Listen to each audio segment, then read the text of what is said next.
Hello, my name is Tom Revel and welcome to a Autodesk webinar series concentrating on weapons and how to create them, looking into workflows and other such tips and tricks that go along with that. So let's kind of get started, and today I'm just going to show you what I'm going to do here is that this is what we are concentrating on making. This is a takedown recurve bow.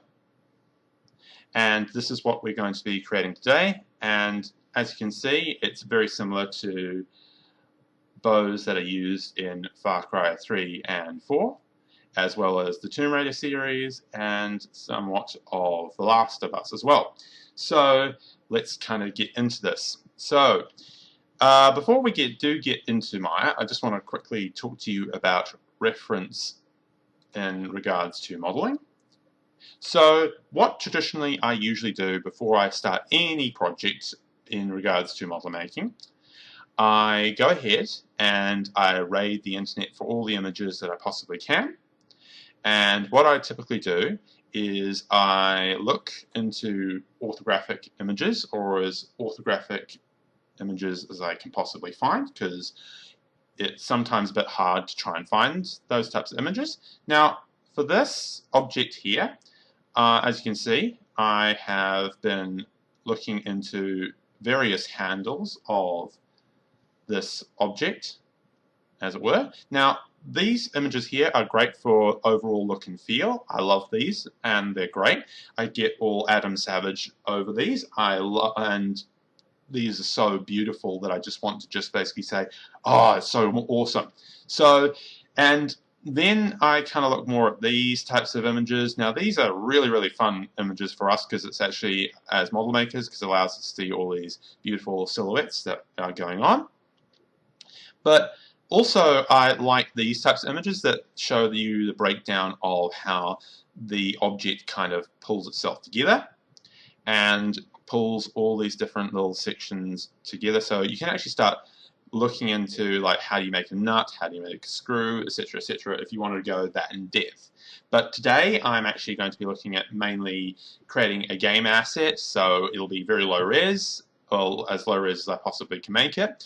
But I imagine that the handle here will be very, very heavy, but I don't mind that at all. I find that's cool. I'm perfectly fine with that. Now, I think that from now, I want to just quickly talk to you about the idea of keywords in finding reference images, because one of the things which I typically look at is usually kind of things like, you know, takedown bow, or should I say takedown recurve bow, side view, or plans, or something like that. I use very good keywords. So I think that when you're actually going ahead and creating like a hard surface 3D object like this, I would very much encourage people to look into what they are putting into search engines, such as like putting like plans. Now, this is the way I got this particular image here. Now, this one has been created by a wonderful guy called Brandon Boucher. I apologize if I'm butchering his last name there, but I think that's the way you say it, but that's neither here nor there right now. But thank you very much, Brandon, for making a wonderful image of a takedown recurve bow. And this is a fantastic for me as a model maker. The reason why I say that is because if I look into something like this and see that this is the outline here, it's good, but I always find that these particular images are a little bit annoying for me because they're not usually total orthographics. These are more perspective for me in a lot of different ways, even though in a pinch, if I didn't have plans like this, I could easily go ahead and make some and use these images right here. Now, one of the things which I will usually do in cases like this is that I will end up basically putting this into Photoshop, and I'll cut it all out, and then I will put it into a folder such as this. Now, this is a plan folder. Now, this actually has all of my orthographics all cut up. Now, I've already pre-done that already. Now, you may be saying to yourself, well, why did I include this particular image here? Well, the reason why is because I needed a image of what the recurve bow would look like with its limbs intact. So this image here is pretty important to me because, as you can see, this pulls all the way up, and that allows me to instantly go ahead and create a nice little bow, or should I say the limb here. Now, the one thing I love about these types of images here is they end up basically showing you all these different things, and these can be great for naming conventions. So you can basically say upper limb, lower limb, and then you've got handle, and so on and so forth. And there's all these different things. Now, you don't actually have to adhere to any of these, but it's kind of nice that they actually do include these. So that's why I traditionally use this. So as you can see, with a lot of the way that I work is that I don't necessarily work from one reference image. I don't try and find the golden goose of reference imaging and then kind of go from there. I traditionally always go ahead and try and find multiple references for the same objects, basically, and then I basically use my own imagination to compound it together into the object which you see before us. So something like this, which isn't necessarily accurate to any single reference image, but is accurate to to them all in some regards. So in the end, it gives you the feel of the object, and that's what I kind of go for there. So without further ado, let's kind of get back into Maya, and I'll explain to you some more interesting things that are happening here. So what I'm actually going to do is, this is actually the beginnings of the outline here. Now, what I traditionally do is I would go ahead. Now I'm just going to switch on some elements here, and I'm just going to switch on my image planes here. Now, what I'm going to do is I'm going to hide this particular part of the modeling, and as you can see, I have lined these up like this, and this actually is really helpful for me, because the reason why this is particularly great for me in regards to these plans is because they're all lined up and these elevations are correct automatically. Now, a lot of people talk to me about the idea of exact measurements in Maya, and even though I think it's a nice idea to talk about exact measurements in Maya and all this other stuff, I personally am not a fan.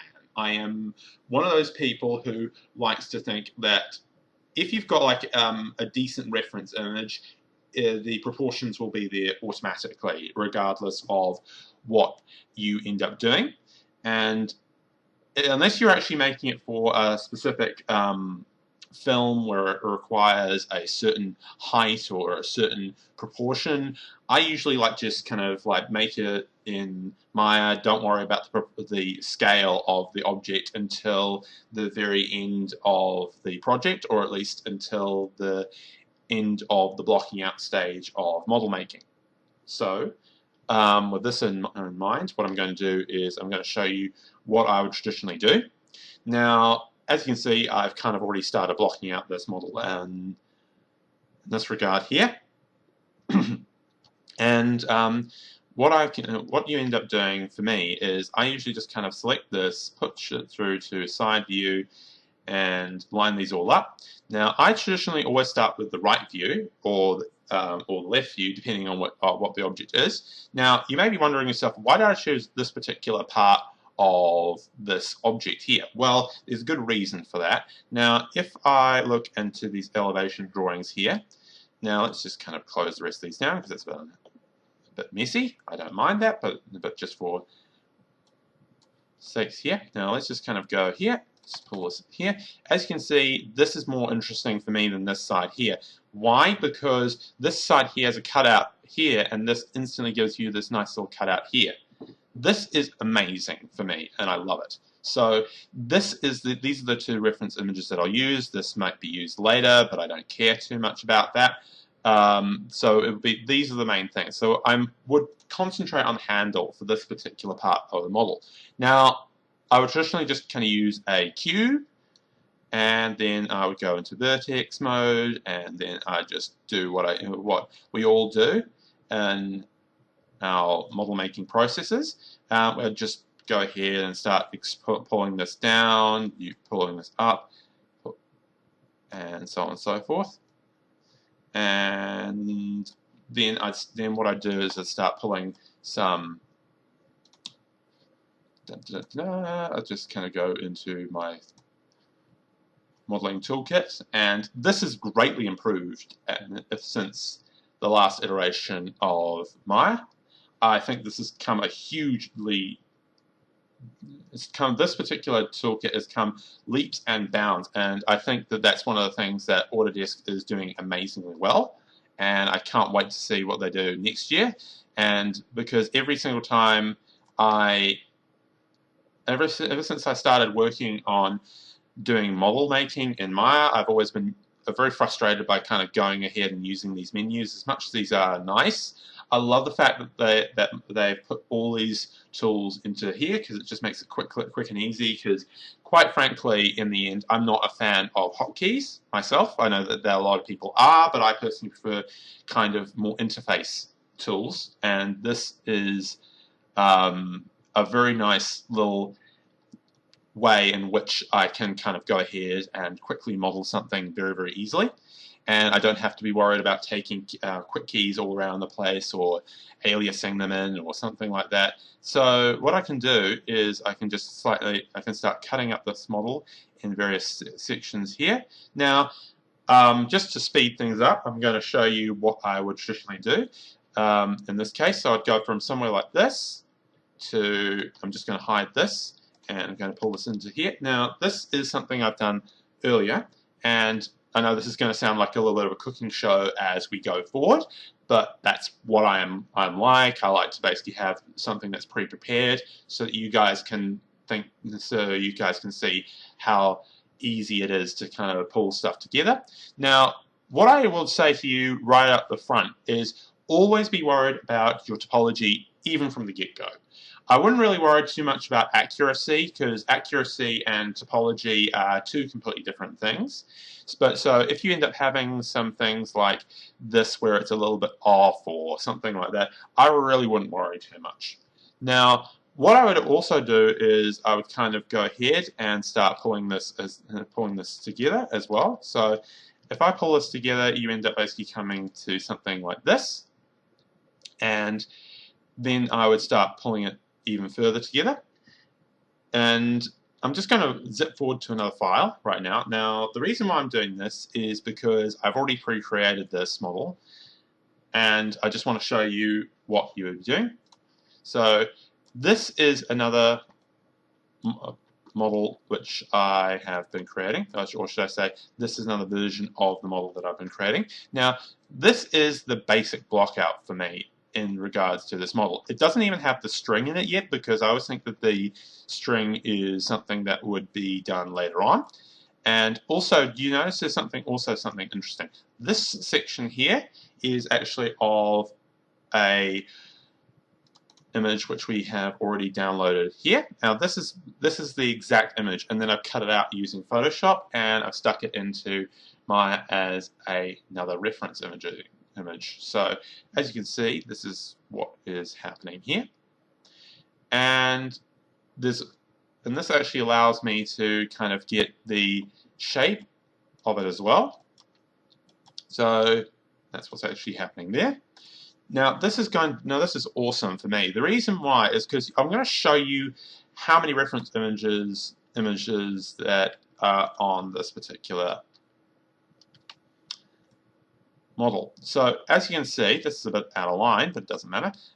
So what I'm traditionally doing is, you can see I've actually kind of got the handle here, but the handle is not necessarily the same as the handle on the actual object here, but it actually allows me to kind of get the curve that I want from this reference image. And that's the reason why I kind of work from multiple images, because it is something that I think is really, really important as we're going through.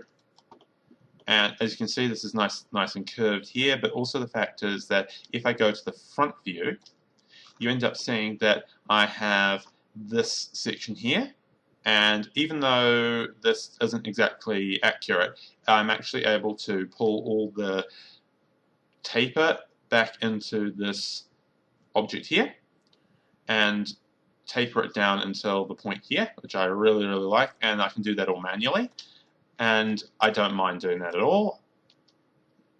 And so we actually have all these different reference images that are on top of each other. So if I go to my right view again, you end up seeing this image here. Now this means that it's actually that, as you can see, I am using multiple reference images, as I've said before. But I just wanted to, the reason why I wanted to show you them all kind of combined like that is because I think that it could, that automatically things can kind of get very complicated with a model. But as long as you understand the process of the way that it's all kind of pulling together and so on and so forth, and then that's fine as well.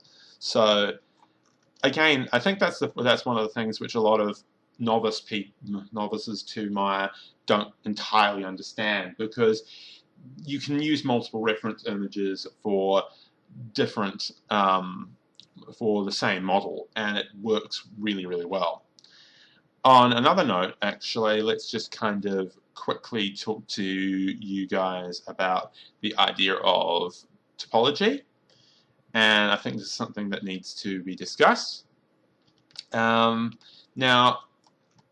and then I think that will be the end of this particular part. So what I am traditionally doing with topology is I do try and make it as clean as I possibly can, but sometimes it's impossible to kind of keep topology as clean as it should be.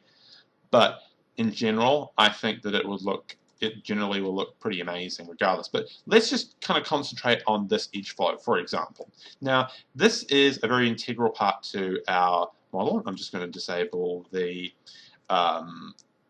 grid, as it were, so you can see a little bit more clearly. As you can see, this particular section here lines up very nicely all the way up here, and it's very critical because of this little edge that kind of comes out here, and that supports the limb. And this edge flow is very important to the model, not only because it ends up helping the model kind of guide its way back down to where it is, and I mean I could actually make this like quite straight, but I like to know that it's actually in line with the rest of the object edge flow here, as well as on the side here and the side here, and just kind of flowing down. So the reason why I say that is if I go right to the end result here, and I go don't save. And what I'm doing right now is I'm actually using the student version of Maya. Now, the one thing that I will try and do through this entire webinar series is try and keep things as simple as I possibly can, because I'm not going to be using any custom scripts. I may be using some custom brushes, but that'll be about it, because I want to keep everything as contained as I possibly can. So look at this. This is where our edge flow ends up basically coming into play, because not only now is it actually integral to the UVs and also the models, but also it's integral to the texturing, because this is how it's because you can see this particular edge flow has now become a part of an integral part of the model. And that's the whole point about why in model making we have to nail down the edge flow very close to the start, because in the end that's the reason why I think it's very important, because the blocking out phase is so important, because if we can nail down the edge flow, automatically things start flowing into place, actually, as it were. And that's not and I hope that's not a pun, but if there is no one pun there, I don't mind. So as you can see, this is where we're going ahead, and this is where we're starting to kind of get more interest. And today, and then the next part, what we're going to be looking into is the idea of advanced model making, and then we're also going to be looking into starting texturing. Okay, So this is the end of this particular section, concentrating on a low resolution, or should I say, blocking out of the model and reference imaging.